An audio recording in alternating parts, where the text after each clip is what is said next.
आशीर्वाद में शांति से दुलार करना।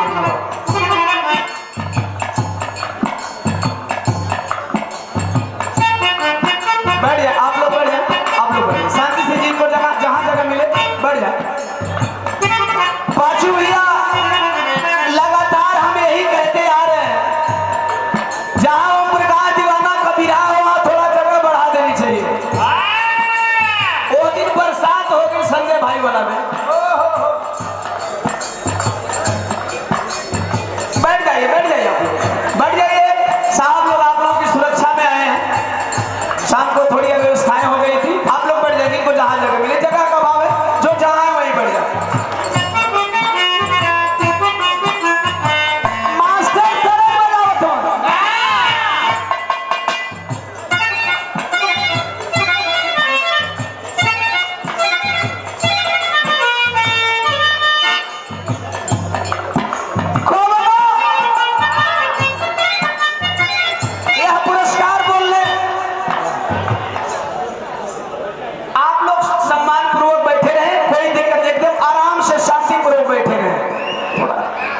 मॉनिटर कम होगा, देखा सीटी ना लेकर देखा, आराम से बैठे, कोई दिक्कत नहीं होने वाली है। आप लोग दोनों भाइयों को प्यार दे रहे हैं, साहब लोग भी सुरक्षा व्यवस्था में आए।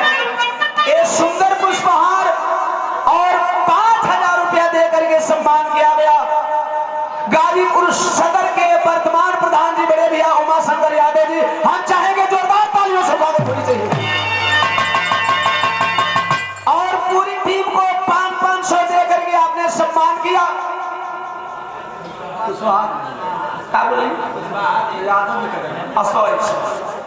उमा शंकर कुशवाहा जी, माफी चाहता हूं गलती के लिए। 5000 रुपया दे करके हमारे गार्जियन, हमारे बड़े भैया सम्मान किए। पिछले साल सदर में बियाह मेरा उजाला का रहा भैया, ये दुलार भाई लोगन का कि हर जगह जगहिया कम हो जाए, ये दुलार हो, अपन पैसा लगा के यहाँ अपन गाड़ी भाड़ा लगा के, लेकिन प्यार दे जरूर दे। कौन प्रेमी प्रेमिका में प्यार बा, प्रेमी कहलस हम तोहरा बिना ना जियो, प्रेमिका कहलस हम तोहरा बिना ना जियो। अचानक प्रेमिका का दिन धरा गई, कहलस सुना हो अब हम जात हम दूसरा का हो जाए। प्रेमी कहलस जो मना लेबी तो ठीक है बा, लेकिन हमार दिल बोलता कि तू मना ना पाई अपना, कलश नहीं तू मना ली हो। जाना दिना हरदी लागता प्रेमिका के का एक प्रेमिक याद सतोले बा, फोन लगलस कलश हेलो बोलो, धीरे से बतिया, हां ते सुने दिन पावे बोली तो मत बोली, हां कलश, हां बोला का बात बा, कलश आ गई तो मिले। कलश कहाँ रे, तो गाजीपुर लंका पर गई ना, प्रेमी मिले आया है। प्रेमिका दर्द में सीने से लिपट जाती है, रो करके एक बात कहती है, यारो तोहरा बिना ना जी पाई। प्रेमिका का हालत देख के प्रेमी को हतका कहे करिया,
देख ला।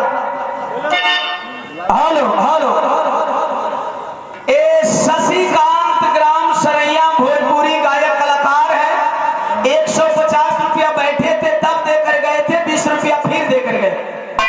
चरणों में प्रणाम। 200 रुपया हरिपाल बाबूजी लंगरपुर से चरणों में प्रणाम। उपस्थित जनसमूह के कोट कोट सम्मान आशीर्वाद में शांति स्नेह दुलार का मांग। ऐसे एक बात मैं निवेदन पूर्वक कहूंगा अपने ऑडियंस से, हम कलाकारों को भी आप लोगों के समय का कीमत मालूम होना चाहिए। भाई हमारे देवालाल गा रहे थे, मानते हैं समय ज्यादा गया होगा वंदना वंदना गाने में, धुन गाने में, बिरहा गाने की बातें चल रही थी, आप लोगों ने बीच में बैठा दिया।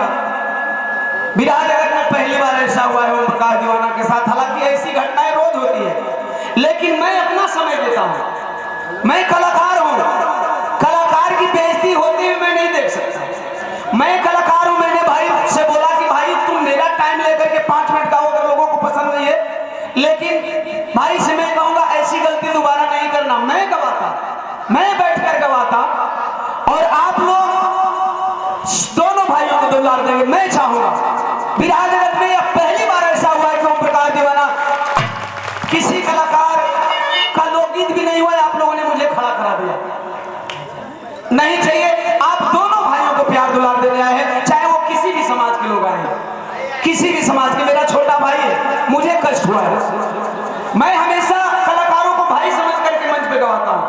होंगे लोग जो अपनी रुतबा के लिए दूसरों को नहीं समझते हैं, लेकिन मैं चाहता हूं कि अगर मेरे भाई की रुतबा जाती है तो मेरी रुतबा जाएगी। ऐसा कभी नहीं होना चाहिए, ऐसा कभी नहीं होना चाहिए। अगर समय ज्यादा होता है कह लीजिए कलाकारों से 5 मिनट कम में कल भैया आए, एक लाइन खेसारी भाई को और नीक लगेगा हमें।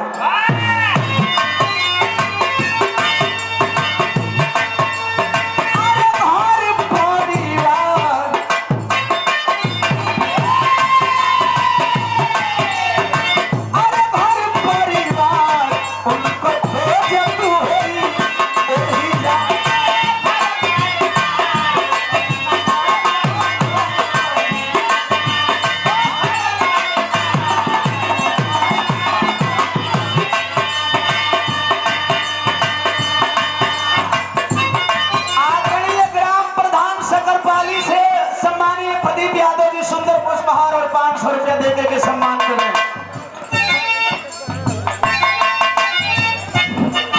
भैया साउंड के यहाँ से थोड़ा दूर हट जाए, अच्छा ही प्रोग्राम। भड़नी से 50 रुपया चरणों में प्रणाम। उपस्थित जनसमूह के कोट कोट सम्मान आशीर्वाद में शांति स्नेह दुलार का मांग।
उनको भी प्रणाम एक बार पुनः चाहेंगे अपने नाम पे, कमेटी के नाम पे जोरदार तालियों से स्वागत करेंगे।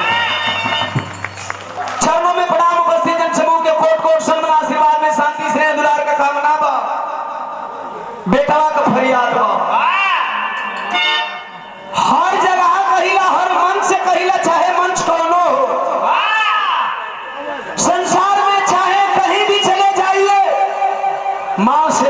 कोई देवी नहीं और पिता से बड़ा कोई देवता नहीं, पिता से बड़ा कोई देवता नहीं।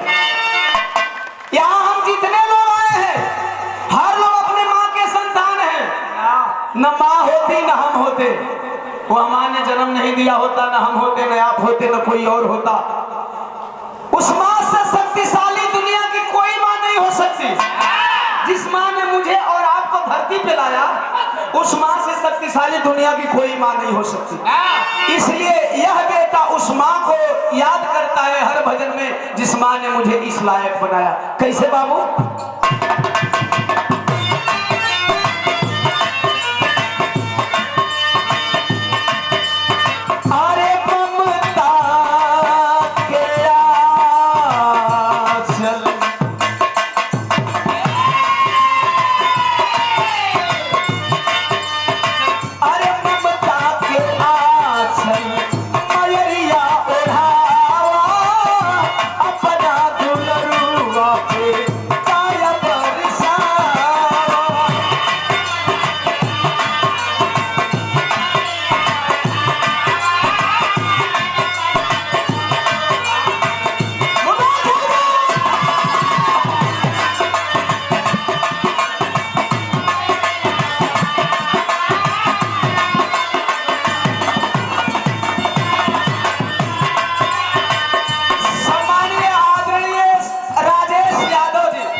सम्मान किए, अपने छोटे भाई का हौसला अफजाई किए। हम चाहेंगे आप लोग ताली बजा करके हमारे भैया का हौसला अफजाई करें।